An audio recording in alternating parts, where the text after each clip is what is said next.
evaluamos siempre todo el cerebro, lo evaluamos con tomografía. Vamos a empezar lo que es los estudios, cuando pedimos sin contraste y cuando pedimos con contraste. Primero que nada, antiguamente se pedía rayos X. Si nosotros evaluamos el sistema nervioso central, tenemos lo que es rayos X que cada vez más o menos, ¿por qué? Porque se le evalúa la ecografía en los niños, la transfrontalar. Tomografía es lo que más nos ayuda. Resonancia magnética cuando no tenemos es un poco más complicado y como que pasa a segunda, como que es el último escalón que usamos cuando tenemos que evaluar el sistema nervioso. Cuando pedimos sin contraste y cuando pedimos con contraste, si mi paciente sufre un traumatismo encefalocraniano, se cae del techo del segundo piso, accidente de tránsito, le pedimos sin contraste. Si nosotros tenemos un paciente que sufre un stroke, le llamamos un desmayo, una lipotimia, le pedimos sin contraste. Si nosotros tenemos que el paciente ya sabemos que le han operado de hidrocefalia, le dieron una hidrocefalia con la eco, le operaron, etcétera, sin contraste. Cuando pedimos con contraste, cuando tenemos un cuadro clínico tal que necesitamos ver las dos fases, sin y con, generalmente pacientes con condiciones con pérdida de la fuerza progresivamente que va aumentando, cuando sospechamos, por ejemplo, cuando queremos ver todo lo que son tumores, todo lo que son aneurismas, todo lo que son lesiones musculares, epilepsia tardía, control posterior, etc. Entonces, generalmente, estas diapos se quedan mejor, si usted las guarda, las lleva, no hay ningún problema, se quedan en la máquina, ¿estamos? Si no estén tranquilos, lo que quiero es que me entiendan. Entonces, cuando nosotros vemos lo que es la radiografía, dice, nuestro sistema nervioso central es nuestra parte más exquisita del cuerpo. No puedes quedarte como así, sin mover tus piernas, sin mover tus manos, pero tu cerebro está funcionando, todavía tiene vida. Entonces Dios lo puso en una cajita bien cerradita, bien resguardada, y solo tiene un agujero grande que es el agujero magno y unos agujeritos muy chiquitos por donde meten los nervios, ¿cierto? Entonces lo protege muy bien. Cuando nosotros tomamos la placa de cráneo, cada vez se toma menos. Nosotros lo vemos, lo que vamos a ver es descartar fracturas. Es como si tú un coco lo tiraras al suelo y ¡trac! Se hace una raya que son líneas que siempre se entrecruzan. Y en este caso, estamos viendo una línea negra que es el caso de fractura. Pero ojo, solo estoy viendo hueso, calota craneal. No sé si adentro hay algo más o no sé si hay algo dentro. Es el gran problema de la placa de cráneo. Y el otro problema es la sensibilidad, porque si se lo que se rotes abajo, tampoco lo voy a ver. Y ojo, que cuando nosotros miramos con tomografía, no solo vamos a poder reconstruir nuestra imagen con una fractura minuta que compromete la órbita, que compromete toda la calota, sino también vamos a poder ver dentro el encéfalo, donde hay lesión dentro, que nos va a facilitar a nosotros los médicos y nos da el mejor diagnóstico y mucho mejor tratamiento, y nos va a poder permitir evaluar el pronóstico del paciente. Esto es, aprendamos tomografía. Aprender a leer tomografía normal, así de sencillo. Yo les digo siempre, aprendamos tomografía jugando. Así que hay un libro, mira, es uno de mis jefes, me dice, toma doctora Cruz, alumnos, ¿a qué te gusta enseñar? Dice, aprenda imágenes jugando. Y es bien sencillo, dice, el libro lo dice así. Mira, nuestros primeros cortes son como una X. Tú tienes la fosa anterior, la fosa media y la fosa posterior. ¿Quién te divide la fosa anterior de la media? ¿Quién te divide la anterior de la media? En las salas de las tenoides, ¿cierto? Si se acuerdan su anatomía, ¿no? ¿Sí? ¿Se acuerdan? Entonces yo les digo siempre, nos acordamos de la anatomía. Voy a aprovechar para dejarles uno de anatomía porque si bien es cierto, creo que ustedes tienen mejor memoria que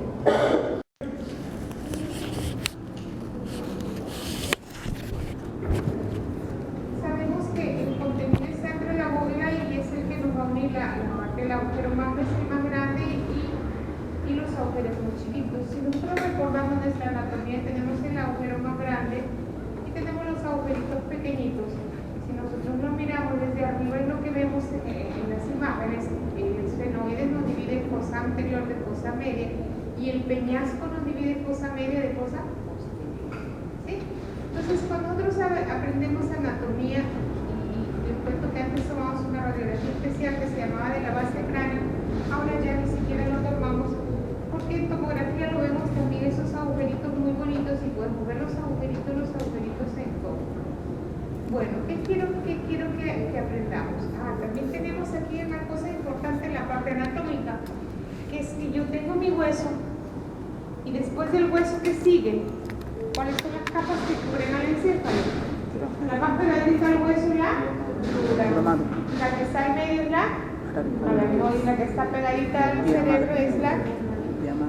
¿Por qué es importante la dura? Porque nos hace dos divisiones. Una división que todo mi cerebro lo divide en dos, derecho e izquierdo, y es la otra del cerebro, y lo hace la dura madre. ¿Sí? Y luego tenemos otra división así horizontal, infratentorial para abajo, supratentorial para arriba, la tienda del cerebelo. Entonces, es importante para nosotros la dura porque nos va a permitir delimitar las estructuras en la voz y en el territorio. Estas duras nos va a proteger el parénquima y también ojo, nos forman los ganglios venosos, los senos venosos. Yo tengo una división vertical, derecho e izquierdo, y una división horizontal, arriba y abajo, supratentorial e infratentorial. Y en esos repliegues de la dura me hacen los cerebrosos. Entonces la tienda del cerebelo me va a separar, como les digo, hacia arriba y hacia abajo. Entonces la voz del cerebro derecha e izquierda, ¿cierto? ¿Qué más quiero que nos acordemos? Bueno, ¿qué hay dentro del cerebro, dentro del cráneo? Tenemos el parénquima, los paracraneales, los vasos y el líquido cefalorraquídeo. Esto sí es importante y esto lo repaso siempre porque tenemos que acordarnos de nuestro líquido cefalorraquídeo. ¿Dónde está el líquido cefalorraquídeo? En los ventrículos, donde más en las cisternas, entre los surcos subaracnoideos. Entonces, así como teníamos que nuestro pulmón tiene una pleura y tiene la otra pleura, y para evitar la fricción tiene un poquito de líquido, acá también, para evitar los movimientos bruscos, los cambios, qué sé yo, que hacemos cuando nos agachamos, nos levantamos, siempre tenemos un sistema de agua, que es el líquido subaracnoideo. Para nosotros siempre nos va a ayudar. ¿Quién produce el líquido subaracnoideo? Lo tenemos en dos grandes grupos, o en tres grandes grupos, diríamos, ¿cierto? Dentro de los ventrículos, en las cisternas, que son como charquitos, como pocitos de líquido, y entre los surcos. ¿Quién produce el líquido subaracnoideo? Los presos coroideos, ¿cierto? Dentro de los ventrículos laterales, son los que son de mayor tamaño. Entonces nosotros vamos a tener que vemos los plexos coroideos, y estos son los ventrículos laterales. Este es un esquema de ventrículos laterales. Y yo estoy mirando dos ventrículos laterales que tienen un asta frontal, tienen un cuerpo, tienen un asta occipital, tienen un asta temporal. Estos dos ventrículos laterales se unen y van a tener a través de quién pasa al tercer ventrículo, a través de el agujero de Monro. Y luego del tercer ventrículo al cuarto ventrículo, que el cuarto ventrículo está acá abajo por medio de acueducto de Silvio. Esto está mirándolo al revés. Acá estoy mirando la región frontal, aquí está la frente, aquí están los dos ventrículos laterales, el asta frontal, el cuerpo, el asta occipital, el asta temporal. El asta temporal normalmente no la vemos en la tomografía, excepto cuando está dilatado. Luego, miren, tenemos el agujerito, ¿cómo se llama? Monro. Luego tengo que el tercer ventrículo es medio irregular, y luego tengo el acueducto de Silvio y el cuarto ventrículo. Luego pasa, aquí sí pasa por Busca de Mayende y se va y se reabsorbe. Y así circula todos los días el líquido. Y ojo, ese es el líquido dentro de los ventrículos. En cambio, este es el líquido que está en el espacio entre los surcos. Es uno, todo lo negrito es baña los surcos. Y vemos que hay algunos pocitos que le llamamos cisterna. Y la que está pegadita a la médula se llama cisterna magna. La que está pegadita al puente, cisterna postina. La que está al quiasma, cisterna quiasmática. Cisterna interpeduncular, la anglia, la cuadrigémina, etcétera, ¿cierto? Entonces nosotros vamos a tener las cisternas son como pocitos o charquitos llenos de líquidos cefalorraquídeo. Y nosotros cuando cortamos el cráneo lo vamos a cortar en diferentes cortes y vamos a hacer un cortecito acá y vamos a ver bastante. Entonces cuando nosotros miramos nuestra tomo, vamos a mirar que el cuarto ventrículo siempre va a estar abajo. Yo miro, luego regresamos. Sí, está un medio...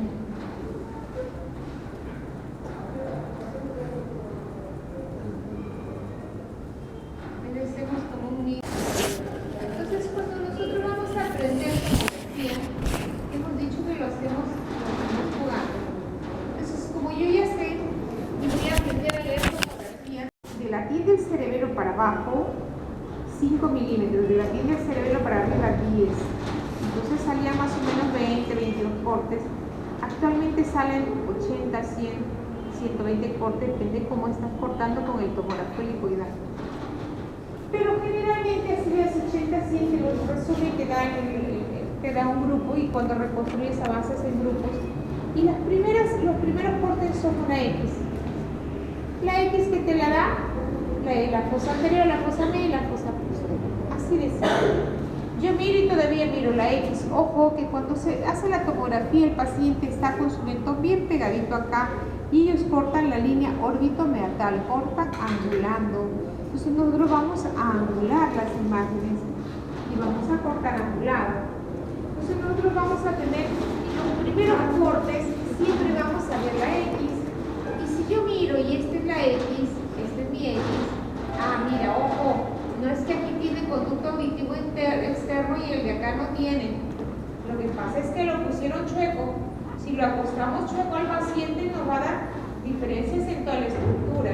Y luego lo voy a ver en el otro. No, mira que este peñasco está más grande que el otro. Lo que pasa es que los acostamos. No, que mira que este es un tumor en el cerebro. Eso no, lo que pasa es que es el pecho todavía de la órbita, que lo estás viendo. No, pero este es más grande, este es más chico porque lo has acostado. No está bien centrado. Bueno, entonces cuando aprendemos a leer tomografía lo hacemos así. Vamos a hacer la X, vamos a ver la X. Y miren, aquí todavía estoy viendo que son las órbitas. Luego veo la fosa media y lóbulo temporal. Aquí sí estoy viendo el lóbulo temporal. Me voy a la región posterior, a la fosa posterior, y estoy viendo los hemisferios cerebelosos. Y estoy viendo como más que un cuadradito, como un rectángulo, medio así. Y eso es el bulbo.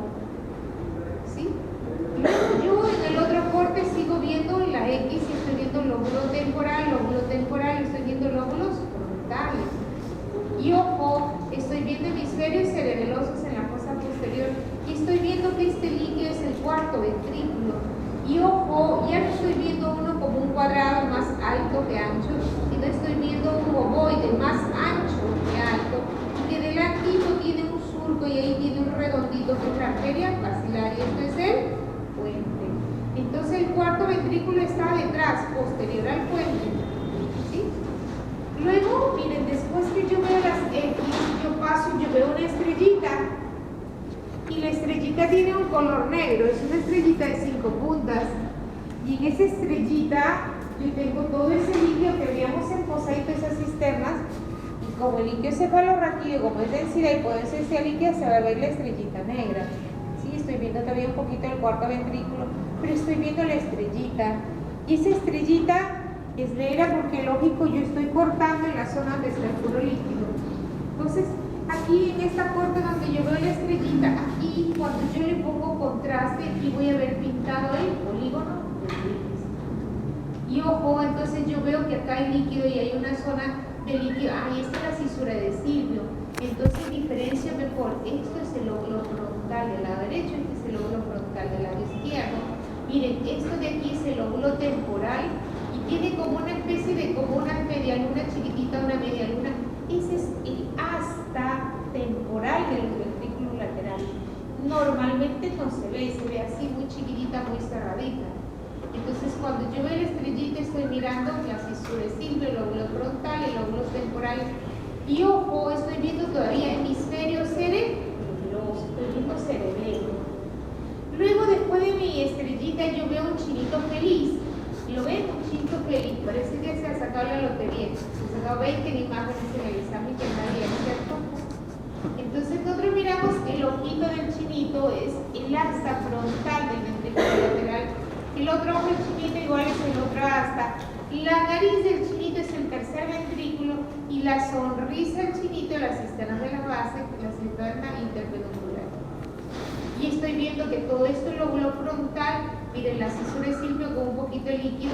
Luego estos son lóbulos temporales y todavía estoy viendo cerebelos, ¿sí? Luego del chinito feliz, todavía veo un poquito del chinito feliz y veo los ojitos, mejores de los ojitos del chinito feliz. Y luego estoy mirando, miren, veo el ojo del párpado inferior, aquí vamos a ver lóbulos frontales, lóbulos temporales y veo un poquito del occipital. En cambio aquí veo un chinito triste, la boquita está mirando hacia abajo, el chinito se puso triste. Entonces esto de aquí, ya vemos nosotros cuando vemos estas astas, son las astas occipitales del lateral. Y esto de aquí es lóbulo occipital, lóbulo occipital. Y luego ya en el otro corte voy a ver el negro del ictiocefalorraquídeo, ¿sí? Y vemos ya en el último corte solo sustancia grisiblanca, ya no se ve ventrículos, y nosotros le llamamos la sustancia semioval. Lo que esté en la periferia, es sustancia gris, lo que esté en el centro es sustancia blanca. Y yo diferencio el color y diferencio sustancia gris de sustancia blanca. ¿Estamos? ¿Qué otra cosa les fastidio en la parte anatómica? Nuestro polígono, ¿cierto? Nuestro polígono es vital. Acordarnos cómo se forma y quién me da el polígono. El polígono tenemos las dos vertebrales, media basilar, luego me dan las cerebrales posteriores. Yo tengo que viene de las carótidas, viene y termina en cerebrales posteriores. Viene y luego vienen las cerebrales anteriores, las dos cerebrales anteriores y luego la unión. Entonces, luego tenemos las comunicantes posteriores. Entonces el polígono está formado por 5, ¿cierto? 2 cerebral anterior derecha, cerebral anterior izquierda, cerebral media derecha, izquierda, la comunicante anterior, las dos comunicantes posteriores y luego tenemos las cerebrales posteriores. Tenemos un montón de arterias chiquitas que si nosotros lo matamos, pues caramba, o las lesionamos, nos dan problemas. ¿Qué quiero que se acuerden de esta irrigación? Cada color corresponde a un vaso, ¿cierto? Los vasos de la fosa posterior generalmente están en verde, todos los cerebelosos, y tengo que lo principal es que yo les explico casi siempre son estos tres últimos, que son la parte que trae la carótida. Y nosotros vemos el cerebro dividido en tres triángulos, le digo yo, ¿cierto? Lo vemos todos. El triángulo azul es cerebral anterior, el triángulo rosado funcia es cerebral media y el amarillo es cerebral posterior. Entonces, mi cerebro lo divido en tres, 1, 2, 3, el más grande es cerebral media, y luego tenemos ahí otros chiquitos que son la parte de las de los núcleos grises, de los núcleos basales. Pues casi siempre lo que más vemos es esto, y ustedes ven que todavía ya miran y también miran más arriba. Y también va cambiando, pero generalmente este es el esquema que quiero que se les quede grabado. Y esto es el territorio de la cerebral anterior derecha, este es el territorio de la cerebral anterior izquierda, cerebral media, cerebral posterior. Esto ya lo vimos, miren la estrellita es porque cortamos aquí a nivel de esta zona donde están las cisternas. Entonces, cuando nosotros hablamos de patología cerebral, la patología más frecuente en la patología es lo más frecuente, que puede ser arterial, venosa, por pérdida de la perfusión, etc. ¿Estamos? ¿Nos entendimos? ¿Sí? El otro detalle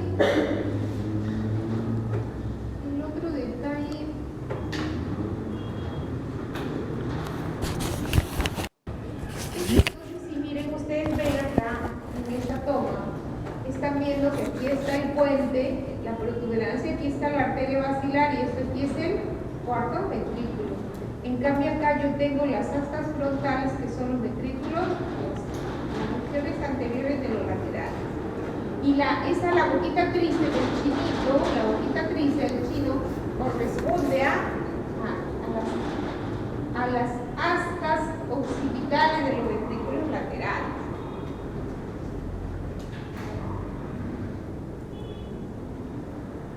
Entonces la irrigación, ya hemos dicho, dos tipos de ramas. Tenemos, ojo, que hay unas ramitas muy delgaditas, muy chiquitas, que son las chiquititas. Las FTA son terminales, se cuidan tanto el D como el D.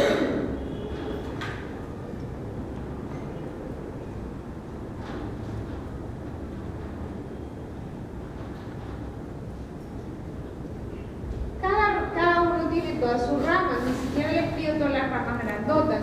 Y cuando lo vemos, ojo, cuando vemos en nuestra tomografía, no se olviden que las arterias no son rectas, y no las voy a coger en un solo corte. Las arterias tienen curvas y yo no las veo todas en un solo corte. Yo en un solo corte no veo todo el polígono, lo veo así y yo voy siguiendo cada una de sus ramas.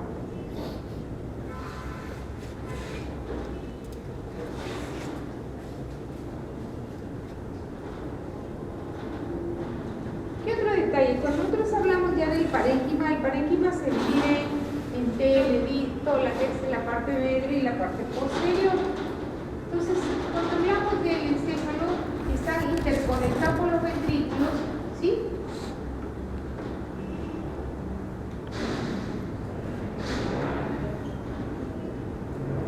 La separación de la cesura, parte del vid. Y luego, ¿qué otra cosa que tenemos nosotros? Miren ustedes, esto negro es líquido cefalorraquídeo. Y esta es la cisura de cilio. Estos negros son las astas frontales de los ventrículos laterales. La nariz del chinito es el tercer ventrículo y la sonrisa del chinito es el ¿qué es? Las cisternas interventriculares. ¿Qué otra cosa quiero que se me acuerden aquí? Bueno, aquí hay la parte de los superficies, eso no quiero.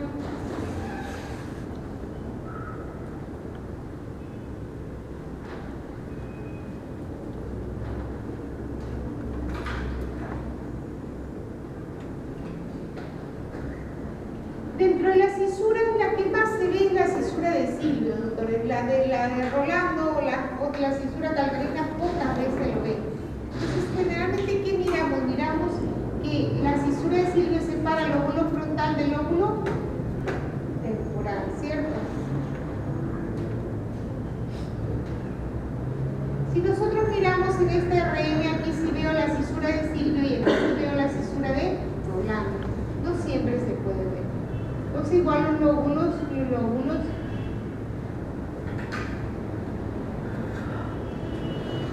¿Qué es el cuerpo calloso? El cuerpo calloso, ¿cómo es? Yo tengo mi enchufe y es mi neurona. Yo tengo mi cable y es la sustancia blanca, ¿cierto? ¿Sí? ¿Estamos? Entonces, cuando nosotros tenemos la sustancia blanca que une ambos hemisferios por la parte anterior es el cuerpo calloso. Todo el cableado lo coge el cuerpo calloso y lo pasa una parte, la pasa de frente y otra la entrecruza, ¿cierto? Entonces nosotros tenemos que el cuerpo calloso para nosotros es importante porque lleva todo el átomo casi no se ve mucho, pero en la resonancia se ve muy bonito y vemos en el pecho prácticamente los ventrículos, esto que une es el cuerpo calloso. Si miramos en la lateral igual tenemos todas las características. Esto sí quiero que me entiendan también y se acuerden, porque eso es recordar nada más. Ganglios basales. ¿Qué son los ganglios basales? Son sustancia gris. Hemos dicho que la sustancia gris está en la periferia y la sustancia blanca es en el medio. En este caso tenemos un excepto, dice, porque tenemos sustancia gris dentro, ¿cierto? Y tenemos que saberlo. ¿Por qué es importante? Porque estos ganglios basales, esto quiero que se acuerden. Si ustedes miran con mucha atención, ustedes van a ver el chinito, los ojos del chinito, van a ver que el párpado inferior del chinito es medio redondito. Cabeza del chinito. Si nosotros miramos con mucha atención, vamos a ver una cavidad barriguita hacia acá abajo que se llama la región talámica, el tálamo óptico. Aquí todavía lo estoy viendo que recién empieza y lo veo. Entonces miramos el redondito del núcleo caudal, vemos la barriguita del tálamo. ¿Qué vemos? Que nosotros acá vamos a tener un núcleo, un triángulo. Yo tengo la cabecita, el caudado, yo tengo la barriguita, la cabecita del tálamo, y yo tengo que entre estos dos pasa un triángulo que es el que lleva todos los cabos de todo el cuerpo. Hacia afuera tenemos un triángulo que es el globo pálido y el reticular. Entonces, esta sustancia gris es importante para nosotros. Entonces nosotros la miramos y vemos si hay más, si hay menos, si está bonita, qué sé yo, las características de los ganglios basales. Para nosotros sí es importante.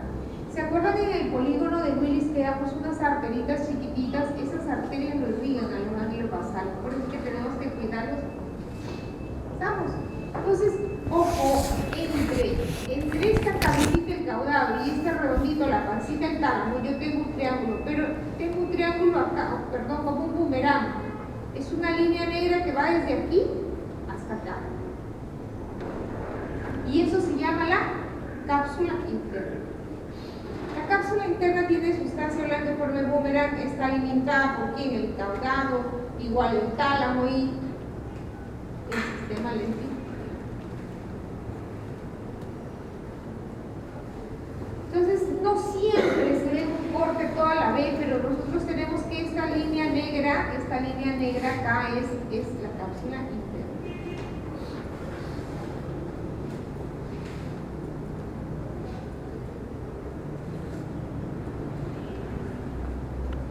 Miren, si yo corto ya más abajito, todavía estoy viendo la barriguita, se ven como la pancita en embarazada, dos bolitas mirando hacia la línea media, y eso es la región talámica. Entonces, los ganglios basales van a ver los núcleos, y especialmente vemos los tálamos, la cabeza, el núcleo lenticular, y vemos los otros.